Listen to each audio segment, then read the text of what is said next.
Special name here. We're going to be doing some quadratic word problems today. I know word problems are not always our favorite, but like usual, I'll show you how, just as long as you can get it set up, then usually the work and everything is the same as what we've been doing. A lot of times though, just the hardest part is kind of sorting everything out and getting it set up the right way. Okay, now also before I forget, and I'm sure I'll tell you later, but the assignment is on a worksheet today, so you won't really need a separate paper for that. I'll get that out to you at the end. Now, like I typically do with word problems, I'll try to shorten these up a little bit if I can, because I always suggest that you copy down the original problem. Otherwise, it's not going to do you any good later. Unfortunately, I don't think there's a good way to shorten this up. It's really not too long anyway. So I'm going to have you copy that down. I'll give you a couple minutes to do that. It says the product of two consecutive positive even integers, that's a lot, consecutive positive even integers is 14 more than their sum. Again, the product of two consecutive positive even integers is 14 more than their sum. Remember, product means multiply, sum means that you're adding, and our job here is to find the integers. So there's two of them. Now, I want to explain the word consecutive first, and you can probably already figure this out, but consecutive means one right after the other, and we're talking even numbers. So 2 and 4 would be consecutive even numbers because they're right by each other.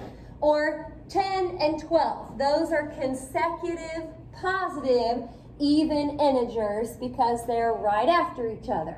So, to start the setup here, we are going to have to come up with some kind of variable to use. And I just used X here because that's kind of what we always use. But whatever variable you choose, it needs to start with the first positive even integer. There's two of them total, but we're going to start with X as the first one. It's the first positive even integer. Now, if you take X, and I'm not going to put Y equals the second positive even integer, I'm not going to come up with a whole nother variable because this is not a system of equations. You want to keep with X here, but we somehow have to use X to come up with an expression that would represent the second positive even integer. So my question to you is, if you start with an even number and you go to the next even number, what are you doing each time? Adding 2. Like to get from 2 to 4, you add 2. To get from 10 to 12, you add 2. So we're going to say, let X plus 2 equal the second positive even integer. On none of these problems today are you going to use two different variables. You should only have one. Again, it's not a system of equations, it's just quadratics. Okay, now let's go ahead and start to kind of set up our equation. It says the product is 14 more than the sum. So if we take the sum of those numbers and we add 14, it should equal the product. Let's just set up the product first. Remember, product means multiply.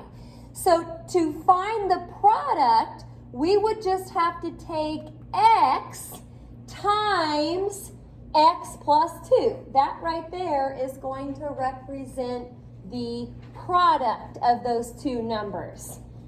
Okay, and again, the product is 14 more than the sum.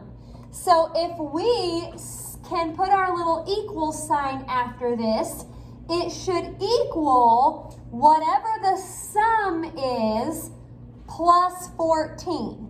Now I went ahead and put the 14 first. It really doesn't matter how you order this, but we're just trying to add 14 to the sum. And remember, sum means addition. So let's take the x right here. That's just from the first positive even integer. And we're going to add it to the second positive even integer, which is x plus 2. So again, first, second, and the setup said the product is 14 more than the sum. This is our sum right here, first integer plus the second. Again, setting this up is the hardest part. From here, we're going to probably distribute. We're going to combine some like terms. We'll get everything to one side, and then we'll solve. But this right here is probably the toughest part. Any questions about how we set that up? And that's not the only way to set it up. I could have taken the product minus 14 and set it equal to the sum. That would work too. Well, like I said, we're going to distribute this x out front. So that'll turn into x squared. X times x is x squared plus 2x.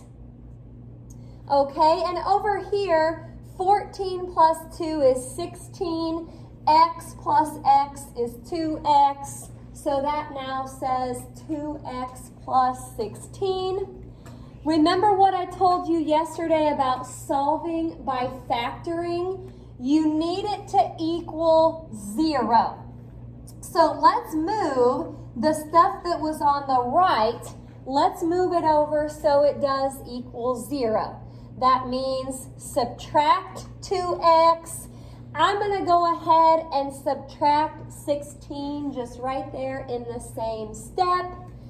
Now this is kind of weird, but actually the two x's drop out right there and it just says x squared minus 16 equals 0. If I'm going to solve this by factoring, what kind of factoring would this be? It's not nice or yucky, yep.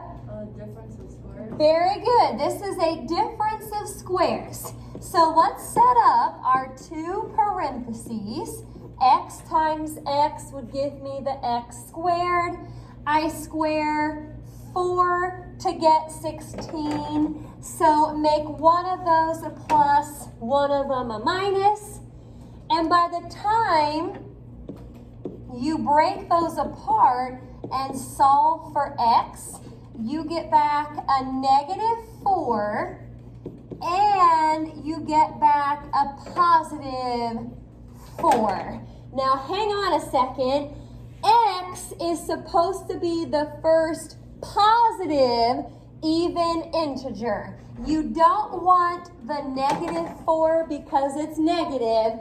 You only want to keep 4 as the first positive even integer. So what would be the second positive even integer? If you just add 2 to that, 4 plus 2, that'll give you a 6. So be sure that you say what both of them are, because it does say find the integers. There's 2 of them, so a 4 and a 6. Now I have to say that even if the directions or the problem said that these were odd integers, I would set it up the same way. X would be the first one.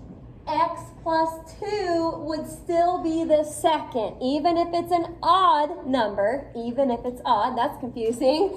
But if it's odd, you still add 2 each time. To get from 1 to 3, you add 2. To get from 7 to 9, you add 2. On a problem like that, you would end up with odd numbers down here. But like I said, setting up the variables would really be the same thing. Okie dokie, any questions about that one? We're going to try a couple more examples.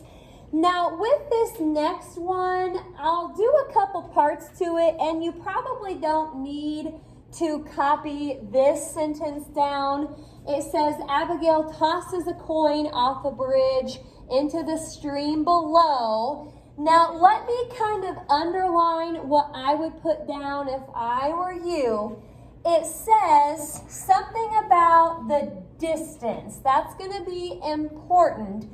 The distance above the water is, and then I would write down that equation. The distance above the water is y equals negative 16x squared plus 96x plus 112. Now, if you want to copy down more than that, that's fine. I'm just trying to make your life a little bit better for copying your notes. The whole thing says the distance in feet that the coin is above the water is modeled by that equation. And I guess it wouldn't hurt to say something about how the X up there represents time. Usually they use T for time, but the X is representing time for this equation. Now, part A, I would say that you probably want to get all of that because I'm thinking in your assignment, there's another problem, or maybe two, that talk about maximum height. What is the maximum height of the coin? Maximum height. Now, I am not an artist by any means, but I'm going to try here to kind of draw what's happening. It says Abigail, she's on a bridge, so here's my bridge. And here's Abigail. Oh yeah, there she is. She's happy. And she tosses this coin into a stream below. Ooh, choppy out there today. So as she throws this coin off of the bridge, think about throwing a coin. You're not just gonna like throw it straight down into the water. You're gonna toss it up first. She tosses it, and then it'll end up coming back down. So what we just formed right here from her tossing the coin, we formed actually a parabola. And what we're trying to find is the maximum height of the parabola. Now, if you picture this parabola on a coordinate plane, the maximum height right here is basically happening where the vertex is. I know this parabola is kind of lopsided because it doesn't really have this side, but you can kind of visualize that. Here is the maximum height. Now picture that on a coordinate plane.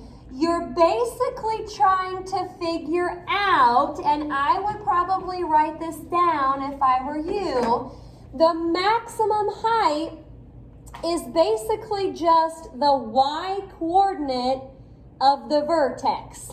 We're talking y's because the y-axis goes up and down. You don't really care about x's here. You want to know how high it went on the y-axis. We don't really have the axis in front of us, but it's the same idea. So to find this maximum height, I just need to find the y-coordinate of the vertex. This goes back to something that we learned earlier in the chapter. And before you can get the y coordinate, remember how you had to start with this formula, which actually gives you the x coordinate of the vertex. I would always read this to you as the opposite of b over 2a. If we can get the x coordinate, we just plug it back in and that'll be y. Okie dokie. So looking at this equation that you wrote down, the a is negative 16, the b is 96. So this will be negative 96 over 2 times a. 2 times negative 16 is negative 32. If you keep going with that, the negatives will turn positive, and 96 divided by 32 is 3. That's not my answer, but what I can do is I can take this 3, it's the x coordinate, and then wherever I see x up there, I'll replace it with 3. This is why I had on the board earlier that you may want to bring a calculator. So negative 16 times 3 squared plus 96 times 3 plus 112. If you can't type all of that into your calculator at once, just remember the order of operations. You have to do exponents before you multiply. So again, if you have to do it one by one, square the 3 first. Now, you can try it on your calculator just to make sure that you get back the same thing. You should get back 256. And if we're talking height, then they told us earlier that that would need to be in feet. So that's how high the coin went. Now, that seems like really high, but what you may not know is when they give you a quadratic like this number at the end is like your initial height. So she was already 112 feet off the ground, and then a little bit further, I guess quite a bit further, over 100 feet is how far she tossed it. So that's pretty good for Abigail. And then it ended up going back down and hitting the water. All right, now I'm going to keep all of this the same, but so you don't have to recopy any of that. But part B is different. I'm going to give you a second to copy down what part B says, and then we'll do it. It says, how much time will it take? How much time will it take for the coin to hit the water? She's tossing it off a bridge. We need to know how much time. Remember, time was in seconds.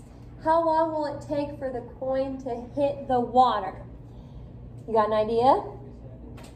Say that again. 3 seconds. It won't be 3. Now, let's kind of think about how we're going to set it up real quick first. You know, if we're talking about the coin hitting the water, and this equation right here represents the height above water, what would the height be once the coin actually hits the water? 0. So this is just kind of what I'm thinking in my head right here. The distance above the water at this point, the y, is 0. We're going to take this equation right here and we're going to replace the y with 0. And now we can hopefully solve this for x. Okay, so it says 0 equals negative 16x squared plus 96x plus 112. Now, I know these numbers are a little bigger than what we're used to, but I believe, I don't like that negative 16, but I think that you can sort of factor that out like a GCF to get rid of it. So when I do that, I would be left with x squared. Now if I take 96 divided by negative 16, that gives me a negative 6x. And 112 divided by negative 16 is negative 7. If you look in those parentheses right now, this makes us happy because that is nice factoring.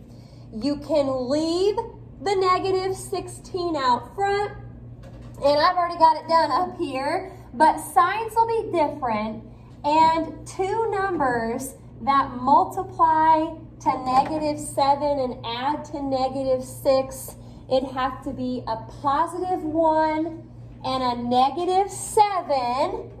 Now, using what we just learned yesterday, to solve this, we would technically set each part equal to 0 and then solve.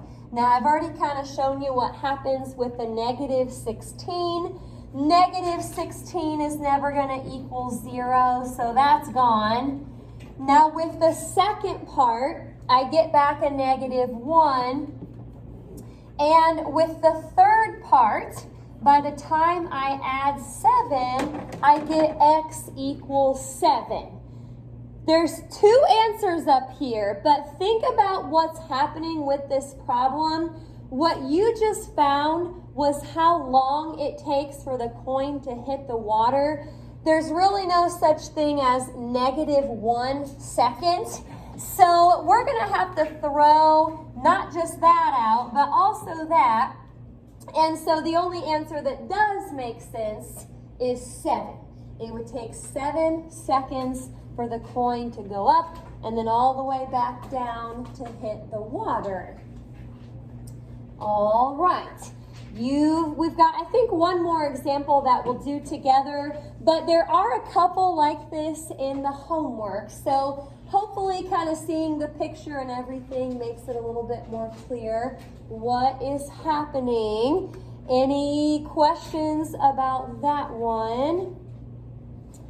Okay, well, no more tossing coins. We're going to go ahead and do one last problem about a rectangle. And I don't think there's a good way for me to shorten that up. You should put this in your notes, so if you have something similar in the homework, you can do it the same way. This says the width of the rectangle is 6 centimeters less than the length. The width is 6 centimeters less than the length. Now, this is something else that would be pretty important to have. It says the area of the rectangle is 72 centimeters squared. The area is 72 centimeters squared. Okay, the question is, and I mean, you can just maybe put that part. It says, write an equation and find the dimensions of the rectangle. So by the time we're done with this, we should know the length and the width. Okay, so setting it up, I've got to come up with a variable first. And there are a couple different ways that you could do this. So if you're thinking of something different, that's probably fine. Just let me know if you've got questions about it. But what I did to start, since I knew a little bit about the width, but I didn't really know much about the length, I used L, which is kind of a risky variable to use. If you want to use X instead, that's fine. L looks like a 1 if you're not careful. So if you want to make it cursive or something like that, you can. But I said L is the length And remember, it says the width is 6 centimeters less than the length. If you take the length minus 6, that should give you the width. Or if you had it switched, you could say W is the width, and then W minus 6 would be the length, or plus 6 would be the length. That would be the other option. Now, I've got everything set up here for the length and the width, but do you remember how to find the area of a rectangle? Yeah, area, and I'm just going to stick this over here. These are not necessarily the variables that I'm using in this problem, but this is just to help you remember to find the area of a rectangle, it's length times width. So for this problem, the length is L, the width is L minus 6. So there it is, length times width, and it has to equal 72 because they told me the area is 72. All right, well, I'm going to go ahead and distribute and then start to kind of move some stuff and factor. Any questions first about how we set that up? All right, well, here we go. This will be L squared minus 6L equals 72. You cannot solve by factoring until you get it equal to 0. So we got to move the 72. And lucky for us, this is nice factoring. I think most of the factoring today is nice. We have different signs, but what are two numbers that would multiply to 72, negative 72, and add to negative 6? Anybody know? Go ahead. 6 and 12. Yes, and if we wanted to add up to negative 6, let's put the 12 with the minus and the 6 with the plus. I have the minus first, but you can do L plus 6 first and then L minus 12. That works. And by the time you solve this, you get back a 12 and a negative 6. A lot of times with quadratics, you get one answer that is just not reasonable. It would not make sense to have a negative length. So the length is going to be 12 centimeters. Now don't stop there. It said find the dimensions. So make sure that you also state what the width is.